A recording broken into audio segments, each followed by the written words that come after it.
Assalamualaikum warahmatullahi wabarakatuh. Alhamdulillahirabbil alamin wa bihi nasta'inuhu ala umuri dunya waddin wa ala alihi wa sahbihi ajmain. Amma ba'du, faqala tabarakallahu ta'ala ya ayyuhalladzina amanu taqullaha wa qulu qawlan sadida yuslih lakum a'malakum wa yaghfir lakum dhunubakum wa may yuti'illaha wa rasulahu faqad faza fawzan 'azima. Allahumma la ilma lana illa ma 'allamtana wanfa'na 'ala ma 'allamtana wa 'allimna ma yanfa'una wa zidna ilma. Rabbi shrah li sadri wa yassir li amri wahlul 'uqdatam min lisani yafqahu qawli. Amma ba'du. Faqala tabarakallahu ta'ala wa idh qala Luqmanu li ibnihi wa huwa ya'iduhu ya bunayya la tusyrik billah inna syirka la dzulmun 'adzim. Faqala aidan wa idh qala Luqmanul hikmata an ishkur lillah wa man yashkur fa innama yashkuru li nafsihi wa man kafara fa innallaha ghaniyyun hamid. Amma ba'du, usikum wa nafsi bi taqwallah faqad fazal muttaqun. Jamaah, bapak-bapak, ibu-ibu, para wali yang dimuliakan Allah, kita bersyukur atas nikmat yang melekat yang kita sandang di pagi hari ini. Allah berikan nikmat yang terbesar berupa keimanan kita kepada Allah Ta'ala dan nikmat yang besar di dunia yaitu kesehatan.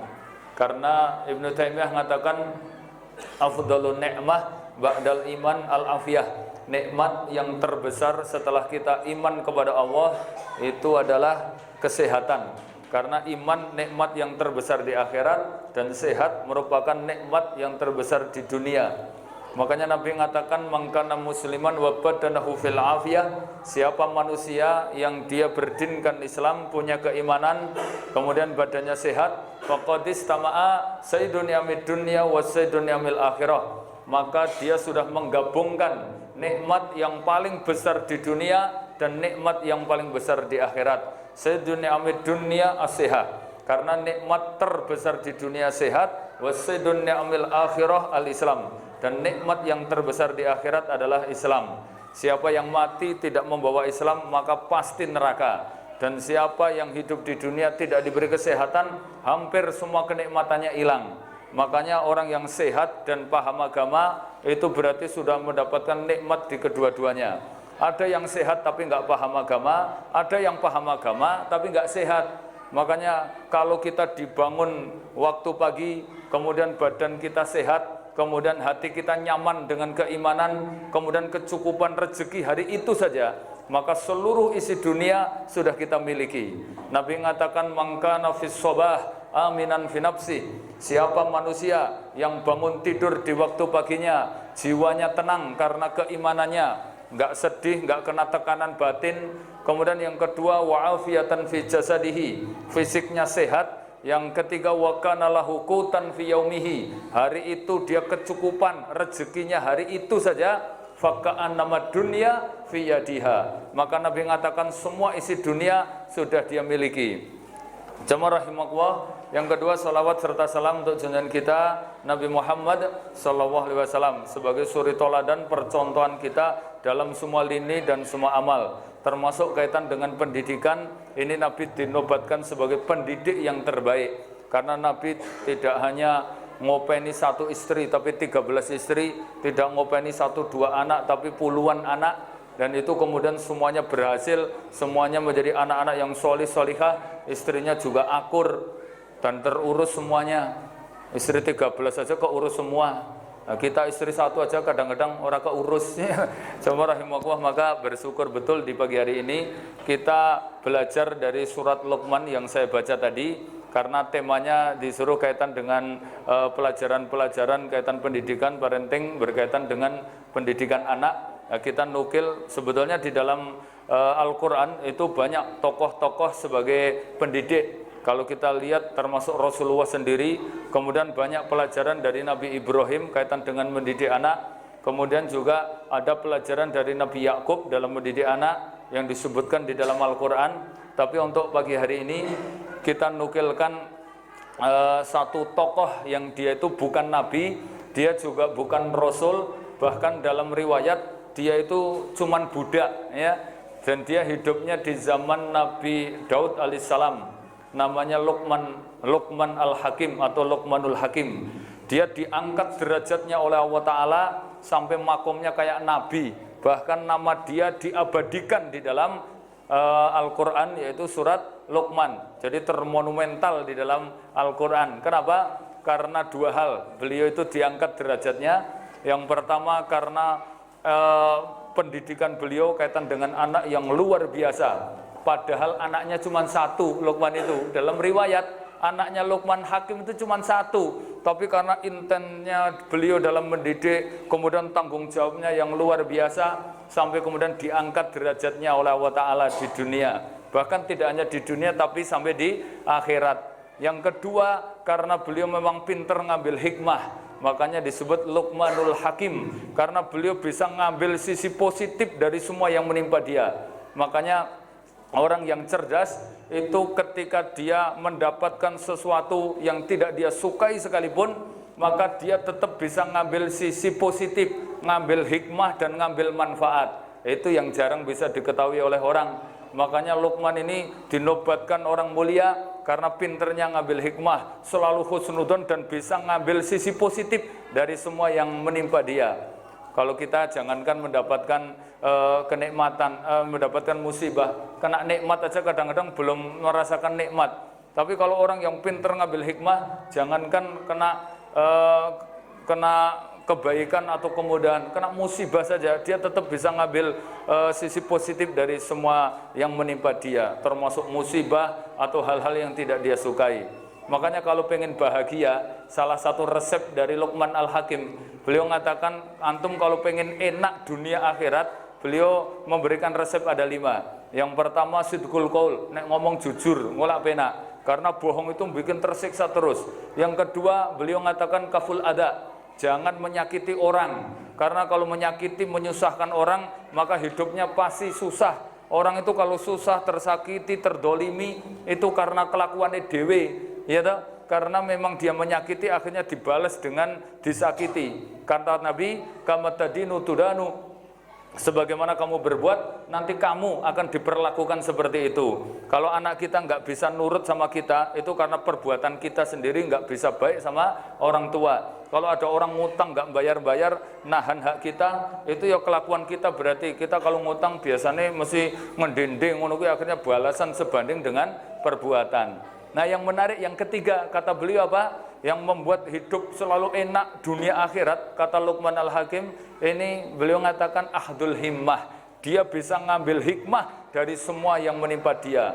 Misalnya diciptakan orang patek ganteng, apa hikmahnya wong rapating ganteng? Oh ternyata dia bisa selamat dari fitnah wanita. Aku mikir dek ben aku ganteng ngono mesti jadi artis ngono terus jadi penjahat wanita, makanya diciptakan orang pating ganteng ke hikmahnya gede ternyata.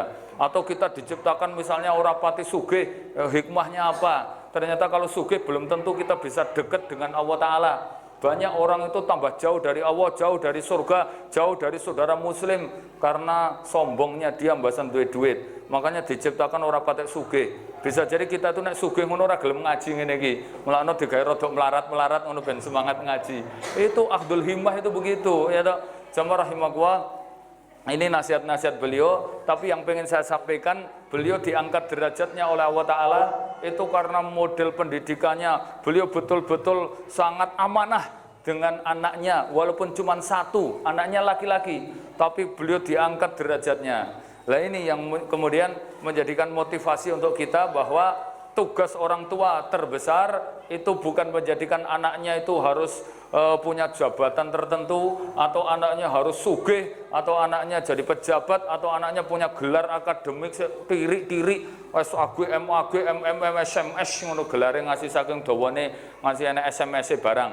Itu andai kata gelar segitu banyak tapi dia nggak paham agama, maka itu nggak ada manfaatnya untuk orang tua. Ya, bahkan Nabi mengatakan orang tua mandul itu definisinya menurut Nabi itu bukan orang tua sih nggak punya anak. Pernah Nabi ngasih tahu kepada sahabat, ya ashabi at-tadruna anir rukub, wahai sahabatku, tahukah kalian siapa bapak mandul? Maka sahabat jawabnya, ma indakumul walad, ya bapak sih randuwe anak. Apa kata Nabi? Laisa dzaka birrukub, orang ngono kuwi sik disebut mandul itu ternyata enggak gitu. Nabi mengatakan mangkana indakumul walad wala yatina ahadun bisyafa'ah. Tapi bapak mandul itu orang tua bisa jadi duwe anak iya wakeh, enggak cuma satu, mungkin selusin, tapi enggak ada satupun anaknya yang bisa memberi syafaat pertolongan dia nanti di akhirat. Karena anaknya bloon kabeh, enggak mudeng agama kabeh, ketoke sugih-sugih kabeh tapi ra nek sik salat, itu enggak ada manfaatnya untuk orang tua. Karena yang dibutuhkan orang tua bukan sugihnya anak, bukan pinternya anak, tapi kesolihan anak. Cuman wong-wong saiki, orang-orang sekarang itu bangga nek anake sugih. Coba contoh misalnya Idul Fitri pada mudik ngono kae. Itu nek anake mulih kok Jakarta, nggo mobil sik bangsa alus-alus ngono kae, Expander, Fortuner sik nggo mburine kuwi. Wah, wong sedesa do gumun-gumun, biyo, anakmu sukses ya ngono kuwi. Padahal ra mambu agama, mbasan anake mulih padahal hafid Quran, ning desane iso ngimami, iso ngisi kultum. Peh ra patek sugih, sendale selen. Ya selen masalahnya tengen kabeh malah ra iso dinggo ya ta. Itu kemudian disepelekke apa anakmu kayak rambutnya ngedhuwus kaya padahal pinter bacaannya baik. Padahal Pak di sisi Allah Taala justru kekayaan yang paling mahal, aset terbesar orang tua itu anak antum itu pinter itu tadi. Karena kalau dia paham agama, semua kekayaan diberi. Kalau dia ngerti ilmu agama, itu punya kekayaan tertinggi yaitu kekayaan ilmu. Kalau kekayaan finansial, itu nomor rendah. Karena Ibnu Abbas mengatakan al-ghina sittatul asya. Kekayaan itu enggak cuma duit, ada 6 jenis kata beliau. Yang paling rendah ghinaul amwal, kekayaan finansial. Ada kekayaan di atasnya namanya ghinaul muru'ah, kekayaan sosial, diikromi, dimuliakan, dimunduk-mundui, dihormati. Itu ya bagian dari kekayaan. Yang ketiga ghinaul ahliyah, kekayaan keluarga. Ada lagi ghinaul jasadiyah, kekayaan fisik, sehat. Terus ada lagi kekayaan waktu. Nah yang tertinggi apa? Kata beliau ghinaul ilm, kekayaan ilmu. Kalau antum duwe anak kok pinter ilmu agama, maka semua kekayaan kita dapat. Nanti kemuliaan dapat, kemudian kekayaan dapat. Karena ilmu mengkayakan, mengangkat derajat, ilmu juga menyehatkan, ilmu itu juga menjadikan hati kita lapang. Coba ada orang kaya tapi nggak terhormat, ada orang kaya tapi nggak punya waktu, ada orang kaya tapi nggak sehat. Apa gunanya kayak gitu itu? Makanya kekayaan harta itu rendah. Tapi kalau antum punya ilmu, semua kekayaan diberi. Antum lihat para ulama, para ustadz, para tokoh kiai-kiai, roto-roto diikromi, dimuliakan, roto-roto ekonominya juga bagus. Jarang ada kiai kok ngenes ora duwe duit utangnya oke. Roto-roto kiai ki yo mobilnya halus-halus, bojone ayu-ayu, weteng pul, pulsa pul, dompet pul, kuota pul, wis roto-roto penak. Jenengan tonton dia anak kiai kok rekoso uripe. Karena ilmu agamanya bagus, semuanya dibaikkan oleh Allah SWT. Makanya ini penting, Luqman itu diangkat derajatnya oleh Allah Ta'ala karena pinternya beliau dalam mendidik anak. Jadi anak walaupun satu, tapi anak ini menjadi anak soleh, dan anak itu bisa mengangkat derajat orang tuanya di dunia sampai di akhirat. Dan anak itu nanti menjadi syafaat, Masya Allah. Maka itu dikatakan orang tua berhasil walaupun anaknya cuma satu. Kebalikannya, saya punya tetangga sono anaknya total 16 yang mati satu. Kemarin pas pandemi meninggal nggak ada satupun anaknya sik mulih. Bayangkan, kuwi wong tua mandul ngono kuwi. Aku masih ketir-ketir kuwi ya toh. Anak 15 lho, ora enek sik iso mulih. Jadi nggak ada yang berbakti ke orang tua. Anaknya ketoke sugih-sugih, pinter-pinter. Enek sik dadi camat ning Kemayoran, enek sik dadi polisi, enek sik dadi kentara, enek sik dadi apa itu sekretaris apa provinsi. Wis pokoke wong terkenal, sugih-sugih. Tapi mati lho mboke kuwi. Pas pandemi aku ngerti lho kuwi. Ning ora tak tuduhke antum nek ditulungsung kuwi di video masalahe. Video nek wong ngerti, bapake ngerti ya kene parani ngono ora tak sebutke daerahe kuwi. Tapi jelas mosok aku ngapusi ya toh. Bukti nyata kayak gitu itu betul-betul terjadi. Saya ngasih mikir-mikir, ya Allah, ki anak 15 kirane sik iso nulungi. Terus duwe apa anak-anak kaya ngono kuwi ya toh. Makanya anak walaupun satu tapi dia bisa meneruskan dakwah kita, terangkat derajat kita.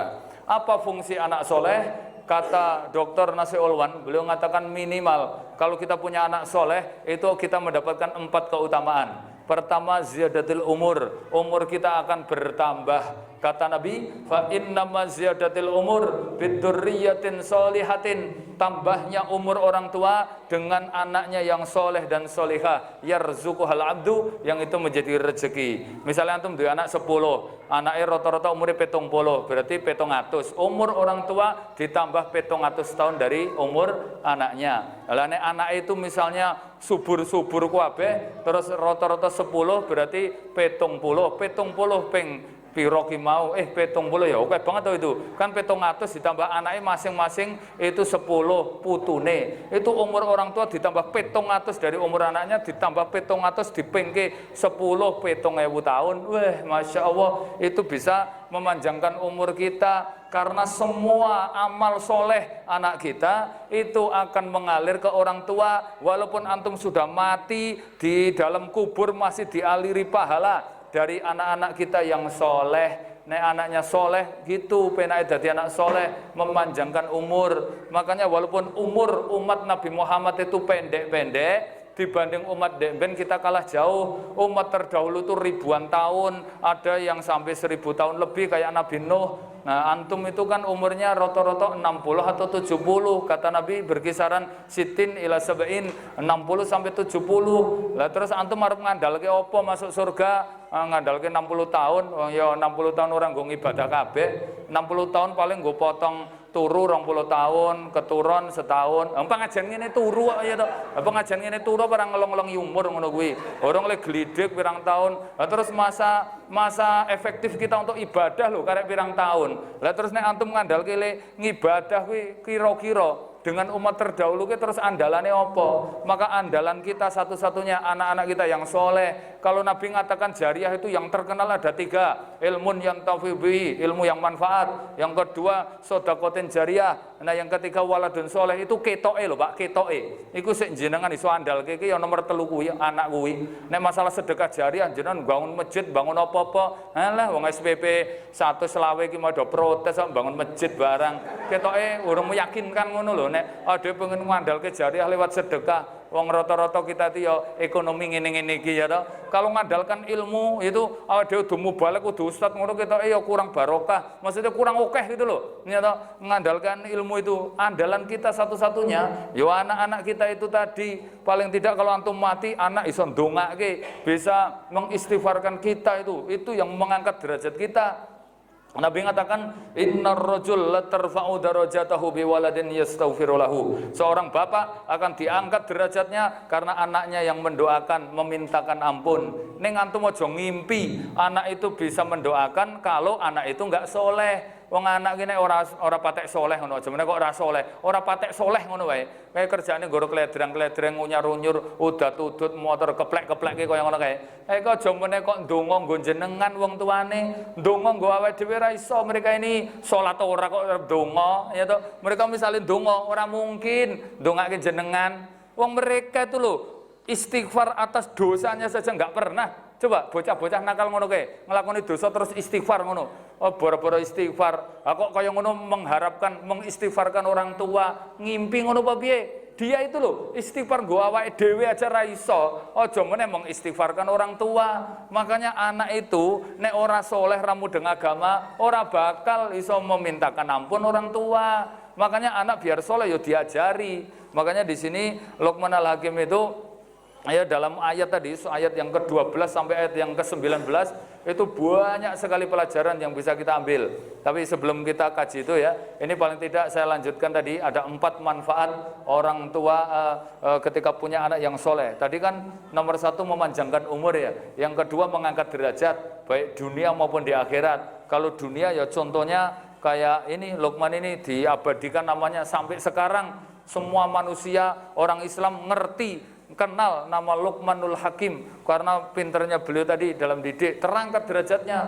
Wong di Indonesia itu ada loh orang tua sih ora patek terkenal, neng RT disepelekke ndek ben kuwi, dikonyo-konyo ngono peh melarat. Tapi ketika duwe anak soleh jenenge Musa, umur 4 tahun itu iso apal Quran, terapalannya dobit mutkin, ngasih sak halaman judul-judulnya, sak pojok-pojoke apal kabeh. itu kemudian diadakan tes musabaqah tilawatil Quran di Mesir itu juara 1. Wah, terangkat derajatnya. Masih presiden Mesir cium tangan, sampai pemerintahan Saudi aja itu gumen-gumen loh itu. Bocah umur 4 tahun kok pintere ngalah ke Imam Syafi'i. Nah, Imam Syafi'i itu hafal Quran umur 5 tahun loh, Pak. Ini Musa, wong Indonesia loh, ini kan mengharumkan nama Indonesia toh. Orang wong tuane sak Indonesia terangkat derajatnya loh, sampai pemerintahan Saudi itu ngasih reward, ngasih hadiah apa? Bapake, ibuke, sak gurune haji plus langsung undangan kerajaan. Terus bapake disangoni 60 juta, mboke bojone ya toh, ibunya Musa ini 50 juta, gurune kuwi ya 50 juta. Oh, para sangar ngono kuwi. Nek aku pemerintah Saudi ngono kuwi, nek aku pemerintah Indonesia ngono ya rencanaku tak ngono kuwi ya toh. Iki sekolah ngene iki butuh apa to iki? Tak langsung tak anggarke no. Nek aku presidene ngono guru-gurune ngene iki tak siapi minimal avansasi to eding no ya toh. Oh guru-gurune per gaji sekintal beras sekintal tak tanggung kabeh ngono kuwi. Nah aku presidennya masalahnya presidennya ngono kae ora patek dong mudeng ngene iki ora patek ndukung ngono kuwi. Jamaah rahimahullah, makanya penting untuk punya anak yang soleh itu mengangkat derajat sampai bapaknya aja kemudian terkenal itu di wartawan TV mana-mana pada mewawancarai, sampai RT-ne sik nyepeleke ngono barang melu diwawancarai bariku getun dhewe le. Kemarin ke bapake tak konyo-konyo tibake kene melu terkenal aku mlebu TV gara-gara bocah kae ngono ki. Terus bariku ngapik ngono ki. Alhamdulillah aku ya RT-ne ngene iki. Melu nebeng tenar. Lah itu Al-Qur'an juga mengangkat derajat itu. Terus yang ketiga apa? Anak itu kalau soleh itu bisa memberi syafaat, pertolongan.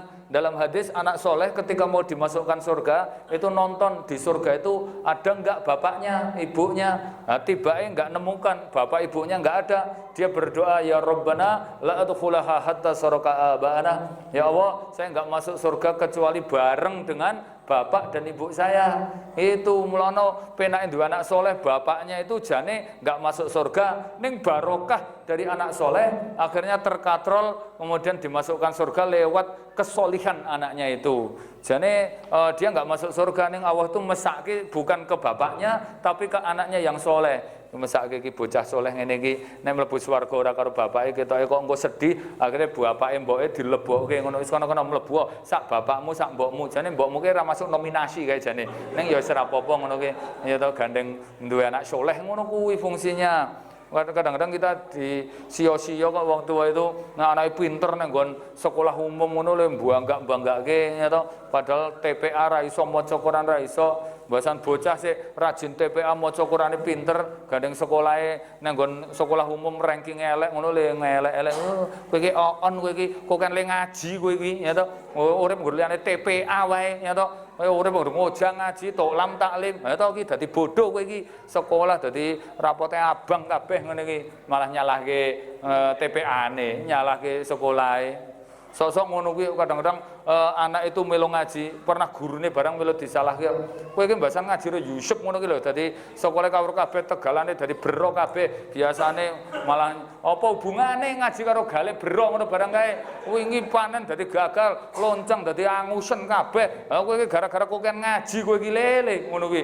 Lho apa hubungane? Gurumu sapa? Malah gurune barang. Nek bocah pinter ngono kuwi apa gurune ra katut. Bahasan bocah oon ngono kuwi ya to sik disalah-salahke gurune iki mau. Jemaah rahimahullah, itu fungsi anak soleh ya. Yang ketiga tadi apa? Akan mengangkat akan memberikan syafaat. Nah, ini yang menarik lagi bahwa anak soleh itu di dalam hadis itu akan menjadi permata yang paling mahal yang kita harapkan nanti di akhirat. Makanya kita kaji ya gimana caranya biar anak itu bisa soleh. Ini dicontohkan oleh Luqman itu, beliau selalu ada waktu-waktu khusus ya dalam riwayat itu beliau seminggu sekali anaknya dikumpulkan sama istrinya terus di briefing khusus ya. Bahkan beliau mengatakan enggak cuma sehari itu dalam tafsirnya. Jadi anaknya dikumpulkan ya dikasih tahu, dikandani khusus, ditweeter tenan. Wa itu qala Luqmanu li ibnihi wa huwa ya'iduhu, dan ingatlah ketika Luqman itu ya ngomong ke anaknya wa huwa ya'idu, dan anaknya betul-betul di briefing. Jadi dilumpuhi, diajari khusus ya ya bunayya ya ya la tusyrik billah, wahai anakku jangan berbuat syirik. Kan dalam ayat sebelumnya ya mengatakan wa may yashkur fa innama yashkuru li nafsi, suruh bersyukur karena syukur itu balik ke diri sendiri. Nek kufur itu adab Allah itu sangat pedih dan Allah Maha terpuji, walaupun kamu enggak syukuri Allah tetap mulia. Terus yang kedua di briefing lagi, jangan syirik. Kenapa? Inna syirka ladul munadzim, karena syirik itu dosanya sangat besar. Terus di briefing lagi, kamu ya nek sama ibumu harus berbuat baik. Itu diajari. Anak itu biar baik, ya toh itu kudunya diajari. Apa saja poin yang diajarkan dalam ayat tadi? Pertama diajarkan tauhid. Masalah tauhid syirik itu harus diajarkan khusus, ya toh. Jangan sampai anaknya berbuat syirik, karena penentu surga dan neraka kita itu masalah tauhid syirik. Kalau dia mati kok sampai berbuat syirik, langsung ancamannya neraka. Itu dijelaskan. Kenapa kok dilarang syirik? Dijelaskan bahayanya gitu loh. Ada loh pendidikan luar atau pendidikan yang biasanya kalau kita ngikut pendidikan barat menunggu katanya kalau didik itu jangan negatif, jangan terlalu banyak dilarang. Misalnya jangan ngomong ojo, jangan. Kok rain tuh wong ayatnya aja langsung tes. Wong bocah lho Pak.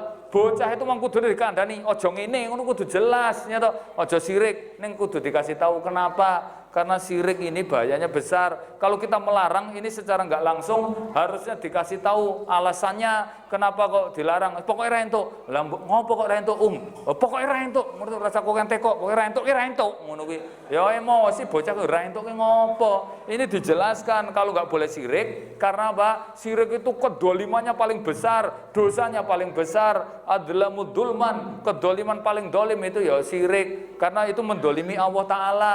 Nek ente misalnya apa dikasih duit orang matur nuwun kuwi ya dolim karena tidak terima kasih. Lah sama Allah ngasih rezeki ke kita terus kita enggak matur nuwun sama Allah malah matur nuwun karo danyang kaya ngono kae. Apa ra syirik kaya ngono kuwi. Kuwi berarti kedolimannya sangat besar. Sama misalnya ada juragan ngasih duit ke anggota, ke anak buah karena mereka kerja digaji. Lah kok mereka sik gaji juragannya malah nyambut gawe karo wong liya. Kuwi jenenge karyawan dolim apa ora?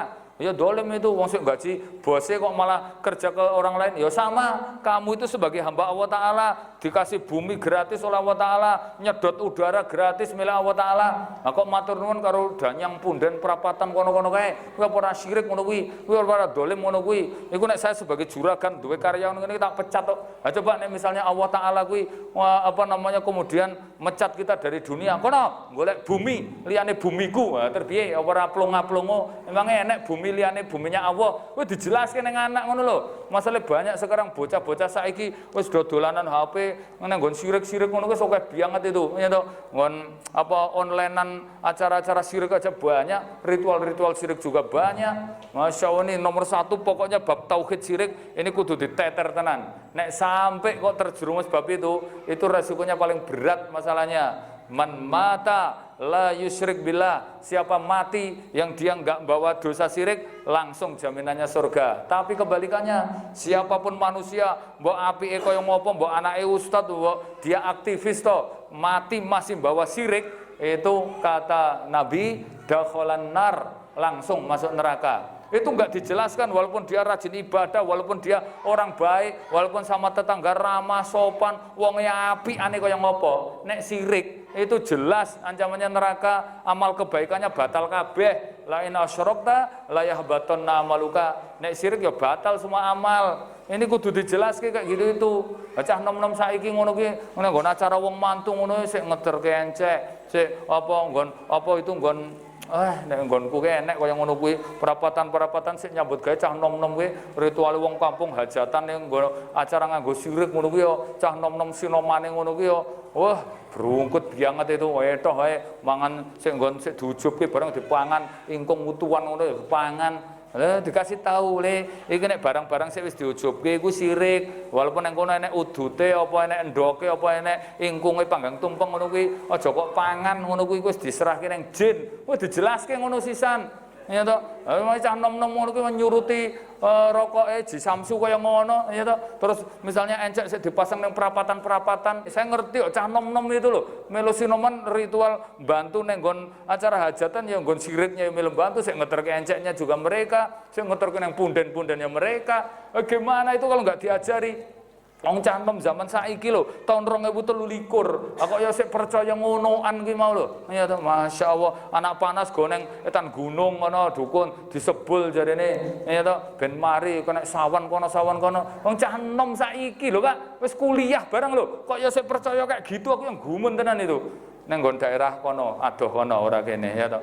Nek kene mbuh kudune daerah kota wis pendidikan ngono kudune ya pikirane rada meletik-meletik piye ngono lho. Tuh nomor 1 diajarkan bab itu ya to.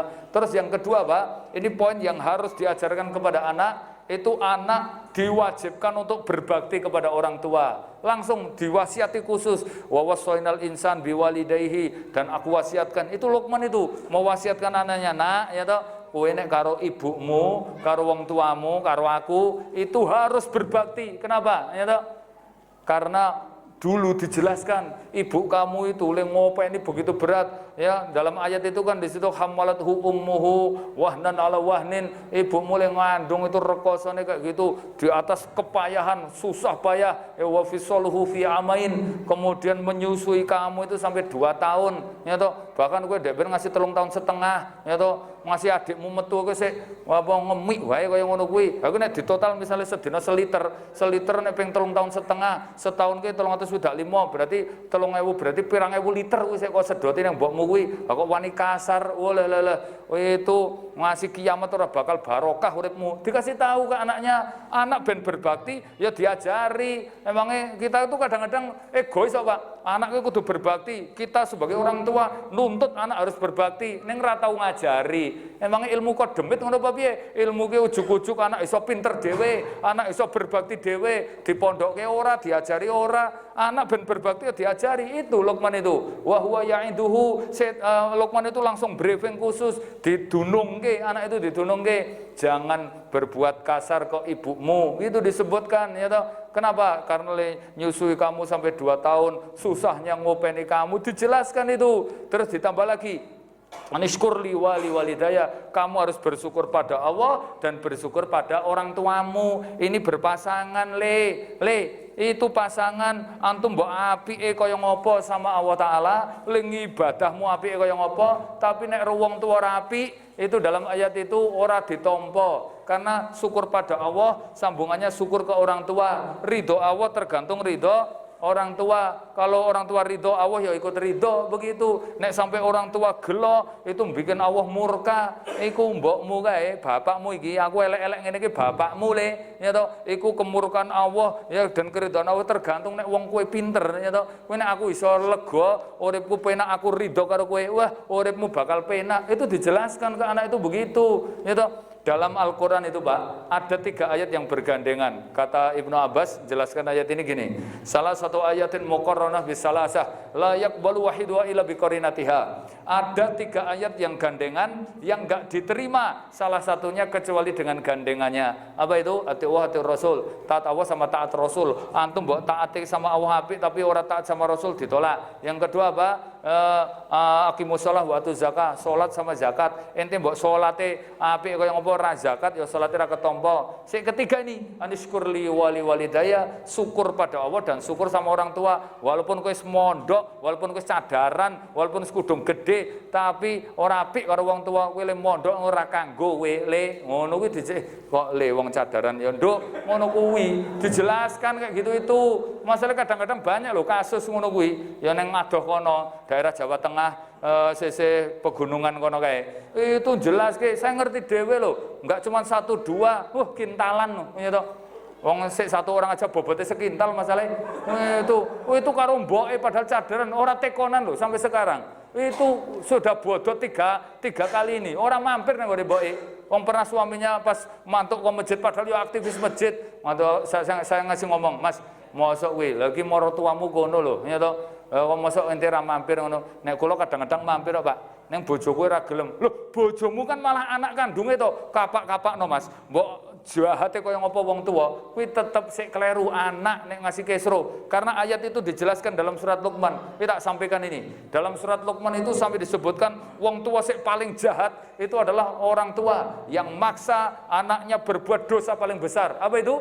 Sirik itu saja, itu dalam ayat itu nek khusus ke orang tua, mbok jahate koyo ngopo, anak harus baik. Di situ ayatnya Allah mengatakan wa in jahadaka ala an tusyrika bi ma laisa laka bihi ilmun. Kalau misalnya orang tua kamu maksa kamu untuk berbuat dosa paling besar yaitu syirik, ayatnya itu fala tuti'huma. Memang kamu enggak boleh taat, tapi di situ ada ayatnya selanjutnya gimana? Fasahibhuma fid dunya ma'rufa. Tapi kamu tetap kudu ngakrapi, mempergauli dengan baik. Nek siriknya orang entuk taat, ning tetep kudu api. Nek ente ngasih ora gelem moro, ora gelem silaturahim, itu berarti antum medhot pas seduluran. Itu apalagi ke orang tua, itu dosanya double-double. Kata Nabi, la yadkhul jannah, ora bakal mlebu swarga qati'ur rahim, orang yang mutus kerabat. Itu kerabat ki karo sedulur kandung apa sedulur nasab. Misalnya ro Pak De bule, nek karo mboke, leh wis langsung barokah dicabut oleh Allah Taala. Mbok pintere kaya ngopo itu carut marut wis urip mungur rekoso ngono kuwi. 3 tahun padahal naik ke masjid itu jane nglewati omahe mboke lho, cedhek lho. Maksudnya orang lewati ki masa omah dilewati nggur lewat samping-samping ora mampir kayak gitu tuh. Oh lah kebangetan ngisen-ngisen ke kesatuan wong kudungan ayo ya to kowe iki.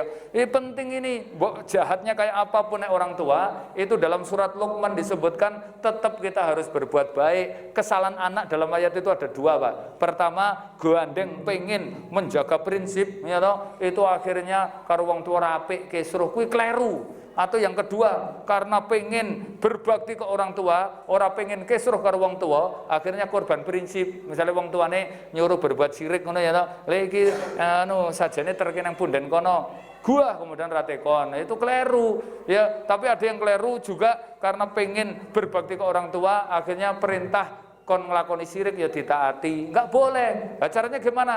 Yo harus baik, ning enggak boleh taat. Lha kuwi angel no, Pak. Ya angel wong bayarannya surga emang angel. Sing penting intinya tetap harus baik, ning ora entuk korban prinsip. Kesalahan kita demi menjaga prinsip malah kisruh karo wong tua, atau pengen jaga hubungan baik ke orang tua korban prinsip. Intinya enggak boleh korban prinsip, tapi enggak boleh kisruh sama orang tua. Wong tua walaupun dia jahat, yang penting itu dikasih contoh itu.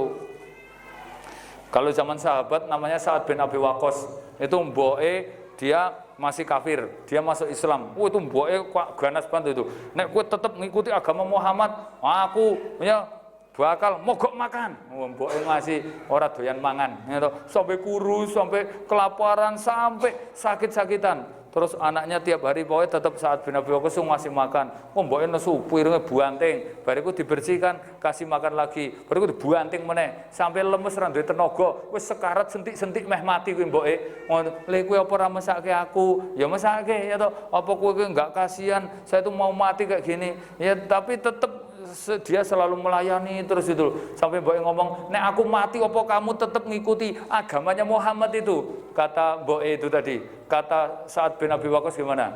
Mbok, walaupun misalnya ibu ini punya nyawa 100 toh, terus keluar sekarat di depan saya satu persatu, ya toh, aku ora bakal ninggalke agama Muhammad ini.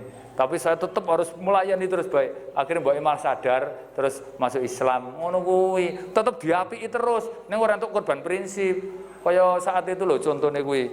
Ya angel, Pak, ngono kuwi. Ya jenenge bayarannya surga ki ya angel. Nah, dia piala kaya ngono kuwi sik rada gampang nggur piala. Ya nek surga itu loh, yang berat itu di situ. Nih yang kedua, kaitan anak namanya berbakti harus diajari. Terus poin yang ketiga, ini poin yang harus diajarkan kepada anak gimana? Itu Luqman itu ngasih tahu, ya bunaya, ya tahu? Ini termasuk pelajaran ini. Nek ngandani anak itu jarak dekat dengan penuh kasih sayang. Makanya Luqman itu ngomongnya ya bunaya. Ya bunaya itu panggilan dari jarak dekat. Nek jarak jauh itu ayyuha gitu loh. Ayyuha itu jarak jauh. Lah wae dhewe kan kadang-kadang ngandani anak itu biasanya jarak dekat apa jarak jauh? Nek jarak jauh ki mesti bengok-bengok. Mlebu. Wah, mbesan mlebu sikile ketu, piye to metu. Anake stres dhewe iki piye to? Simboke kon mlebu malah kon metu. Ayo mlebu. Metu.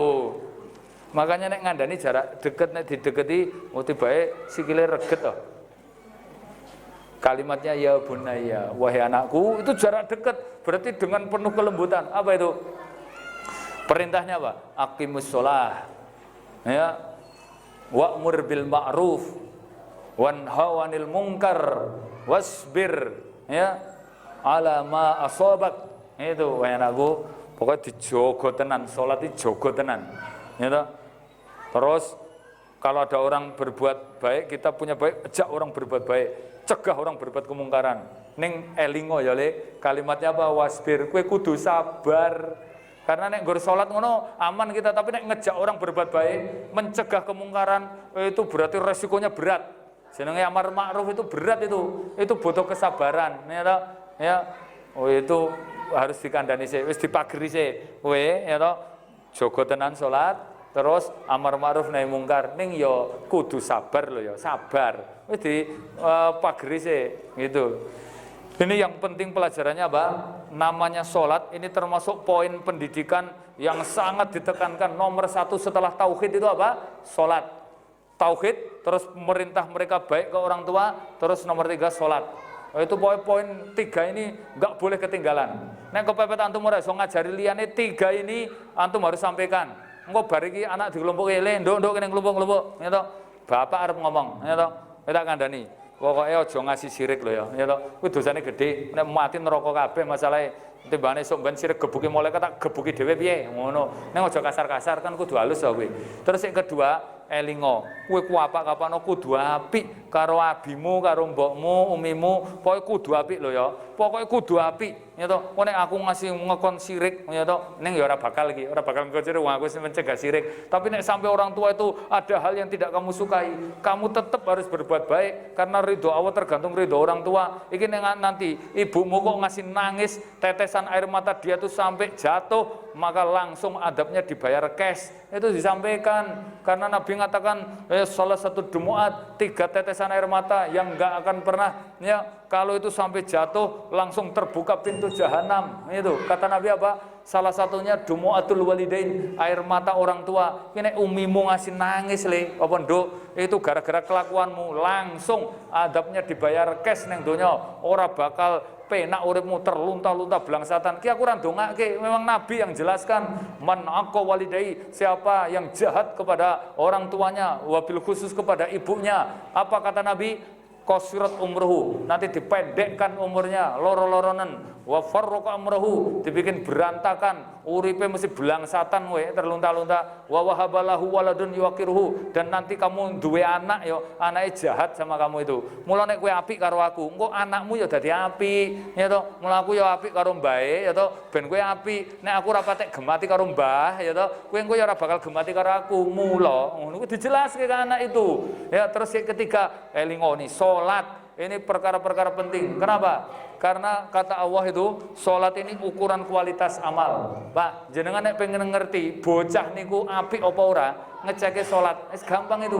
Walaupun tandangannya kaya preman to, rambutnya dipilok to, tapi nek bocah itu kok sholatnya 5 waktu terjaga, dijamin, Nabi yang menjamin bocahku tetap apik.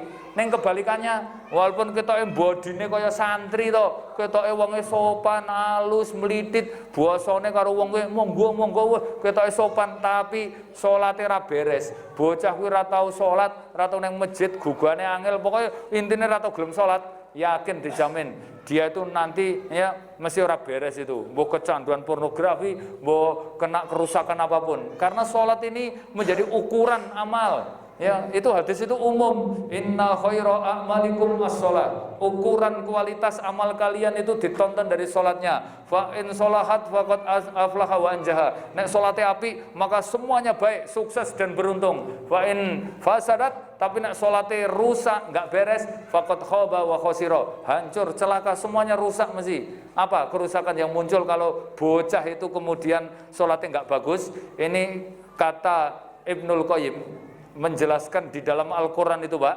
ada 6 kerusakan yang langsung muncul itu kalau orang itu sholatnya nggak beres, apalagi anak. Apa itu? Yang pertama, kecanduan pornografi.